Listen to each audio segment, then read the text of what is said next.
उससे बिगाड़ पैदा हो गया तो हम इस पनाहगाह से महरूम हो जाएंगे। हैरत है कि तुम्हारी सोच इस कदर कमजोर हो गई है। निक मोडले से अपरेटस मिल जाने के बाद अब हम इतने मजबूर नहीं रहे हैं कि अलीशेर की मुंहजोरियां सहते रहें। 2-4 दिन हम कहीं भी गुजार सकते हैं। तुम कहना क्या चाह रहे हो? बद्री की आवाज कदरे तहय्युर ज़दा सी हो गई थी। अलीशेर हमसे बहुत माल समेट चुका है और अब सैर सपाटे के लिए जाने वाला है।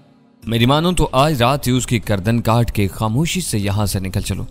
ये भरोसे का आदमी नहीं है। भरोसे के काबिल ना होता तो मदन मोहन का मोहरबंद लिफाफा जूं का तू ला कर न देता। इससे क्या फर्क पड़ा? हमने एमको की तरह खुद ही उसे वो पैगाम सुना दिया। वो बात की बात थी। खत लाते हुए अलीशेर को क्या पता था क्या मुझसे इतना खुल जाएंगे। वो अकड़ और जिद्दी जरूर है, मगर इतना बुरा नहीं है कि उसे मार डाला जाए। उसने आड़े वक्त में हमारा साथ दिया और अब भी हम बेफिक्री से यहाँ रह रहे हैं। उसे मार कर निकल जाना हमारे लिए इतना आसान नहीं होगा। इसके तीनों मुलाजिम कम बोलते हैं मगर वो तीनों चालाक मालूम होते हैं। वो हमारी तलाश में पूरा शहर छान मारेंगे। मैं इतना बुद्धू नहीं हूं कि अलीशेर को मारने के बाद उनको छोड़ दूं। अपने खिलाफ कोई गवाह जिंदा छोड़ा तो हम अमेरिका जाने के बजाय यहीं उलझ कर रह जाएंगे। काम होगा तो पूरा ही होगा। खुलकर बात करो, तुम्हारे जहन में क्या है? एक आदमी की बदजुबानी पर हम 4 आदमियों का खून करने का खतरा मोल नहीं ले सकते। निक मोडले भी ये बात पसंद नहीं करेगा। निक हमारे इस फैसले की मुखालफत नहीं कर सकेगा। बात अलीशेर की बदजुबानी की नहीं है। मैं उससे भी आगे बहुत कुछ सूंघ रहा हूं। यह हमारी आस्तीन का सांप साबित हो सकता है। मैं वही सब जानना चाह रहा हूं। पूरी बात जाने बगैर मैं क्या फैसला कर सकता हूं? मुझे शुबा बल्कि यकीन है कि अलीशेर डैनी का कोई करीबी साथी है। रमेश के वो अल्फाज सुनते ही मैं झुरझुरी लेकर रह गया। इसने वो इंकिशाफ अचानक ही किया था। पता नहीं मुझसे कहां लफ्जिश हुई थी कि इस कीना परवर शख्स को वो राय कायम करने का मौका मिल गया था। अलीशेर डैनी का साथी कैसे हो सकता है? बद्रीनाथ की सरसाती हुई आवाज आई। डैनी कोई हवा नहीं है। वो भी हम जैसा एक आम इंसान है। उसके घरों में बहुत से लोग शामिल होंगे जो उसकी हदायत पर कत्लो गारत और दहशत गर्दी के वारदातें करते होंगे। अलीशेर इन्हीं में से कोई मशहूर आदमी है। अमरीकियों से इन लोगों के पुराने झगड़े चल रहे हैं। हो सकता है कि अलीशेर भी इश्तिहारी मुजरिम हो। वो इसी वजह से निक के पास जाने से गुरेज कर रहे हैं। इसे मालूम है कि वहां जाते ही वो पहचान लिया जाएगा और उसका खेल खत्म हो जाएगा। तुम्हारी बातें करीने कयास है, मगर मेरा दिल नहीं मानता कि हमारे साथ इतना बड़ा धोखा हुआ है। वो खुद हमारे पास नहीं आया था। हम हाजी दिल मुराद के आदमी के जरिए उससे मिले थे। बस यही एक बात अलीशेर के हक में जाती है। वैसे गौर करो तो हाजी दिल मुराद भी बेईमान आदमी है। जो शख्स अमानत की लंबी रकम डकार लिए बगैर हजम कर सकता है, वो हमारे बारे में डैनी के आदमियों से कोई सौदा भी तो कर सकता है।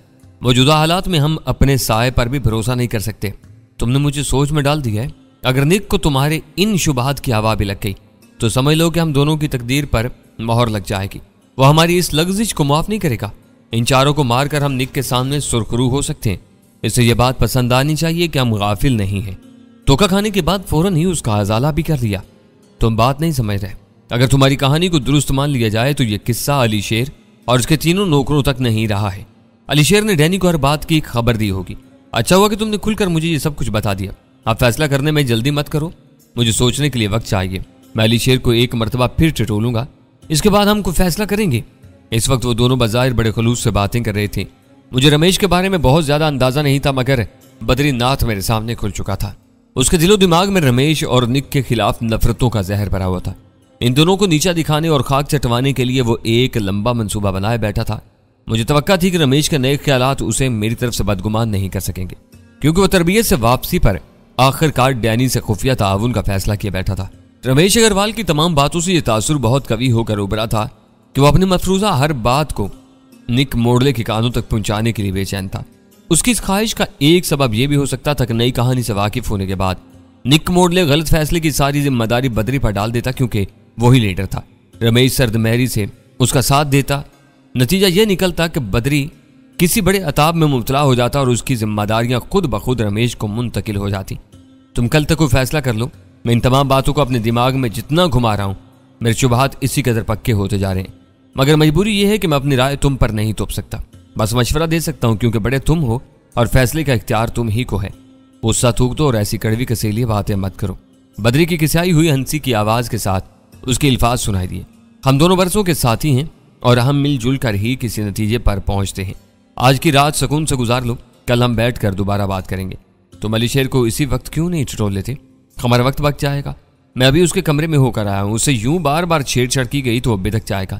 ऐसा ना हो कि हमारे कुछ करने से पहले वो हमारे खिलाफ कोई कार्रवाई कर गुजरे। अब तुम्हें भी उससे खौफ महसूस हो रहा है। रमेश की आवाज इस्तजाहिया सी थी। जब तक अली शेर की पोजीशन साफ नहीं हो जाती इस पर भरोसा नहीं किया जा सकता। मगर मैं आज की रात बेकारी में बर्बाद नहीं करूंगा। मुझे कुछ काम करना है। कैसा काम? बद्रीनाथ के लहजे से हैरत मुतरश्शि थी। वैसे तो अली शेर के तीनों नौकर बाहर ही सोते होंगे, मगर मैं फिर भी रात में घर का जायजा लूंगा। इन चारों का काम तमाम करने से पहले हमें मालूम होना चाहिए कि कौन कहां सोता है।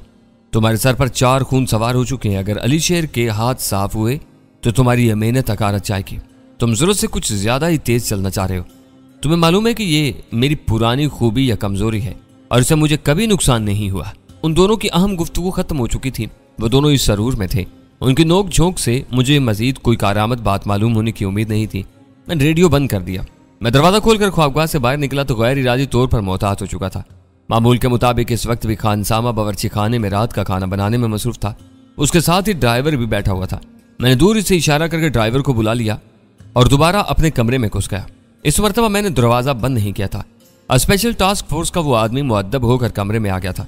मैंने उस रमेश के खूनी अज़ाइम से आगाह करना गैर जरूरी समझते हुए एहतियाती तदाबीर के बारे में जरूरी हदायत दे के उसके साथ ही ताकीद कर दी कि वो अपने दोनों साथियों को भी बाखबर कर दे।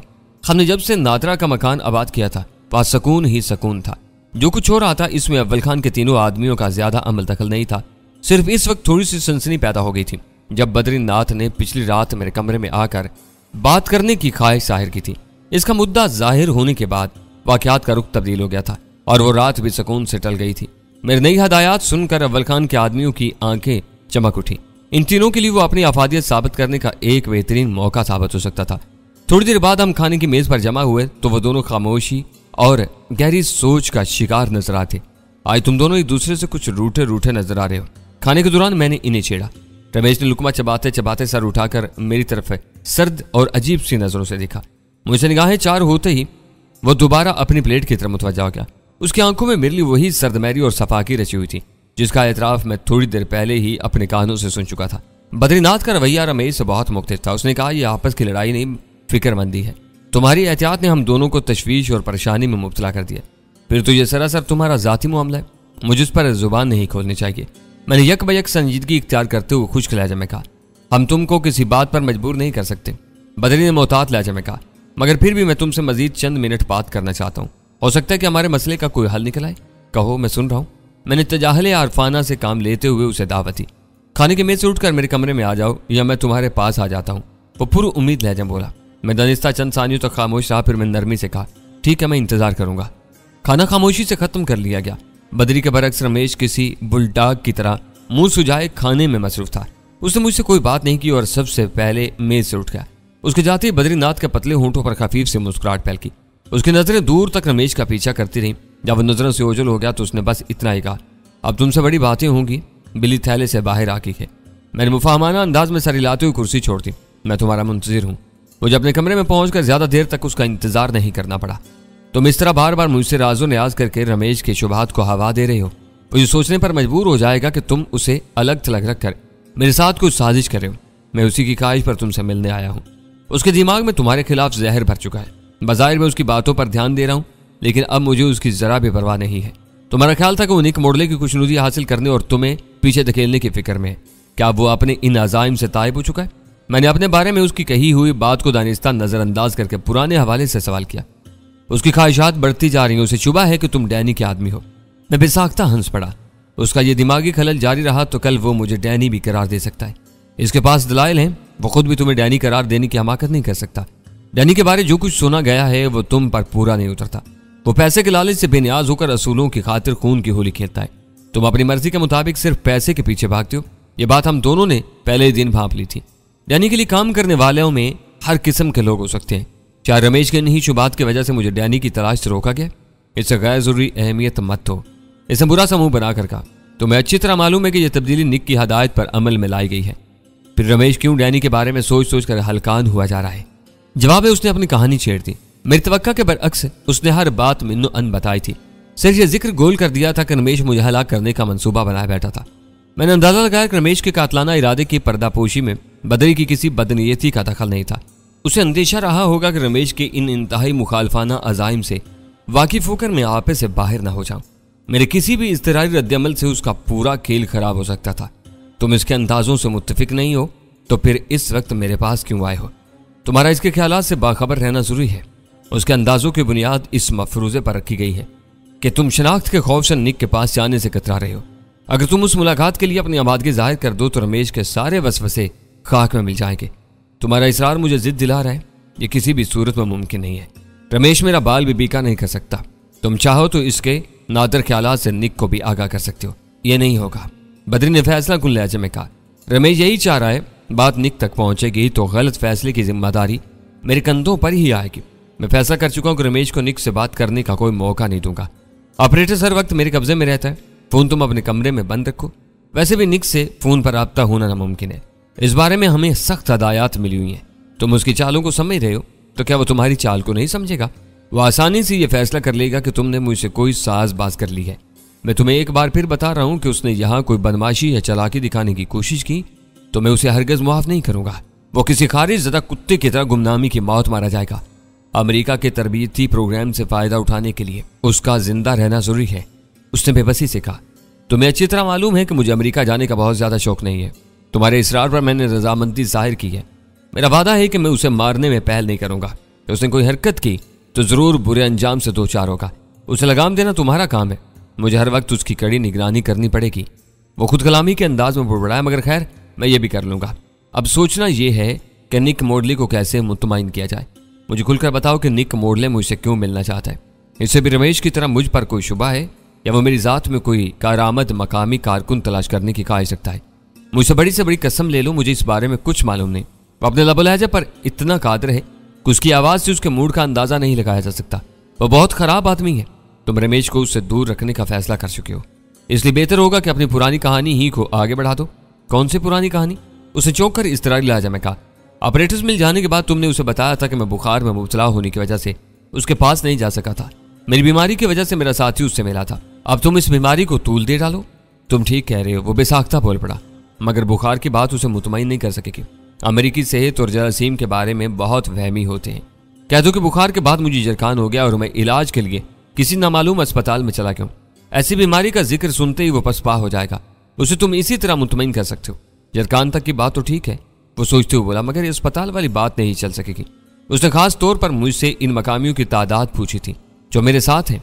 मैंने सिर्फ 2 अफराद का जिक्र किया था। तुम्हारे मुलाजमों का तस्करा गोल कर दिया था। तुम्हें अस्पताल में जेरे इलाज जाहिर करने का मतलब है कि हमारे साथ सिर्फ एक आदमी रह जाता है।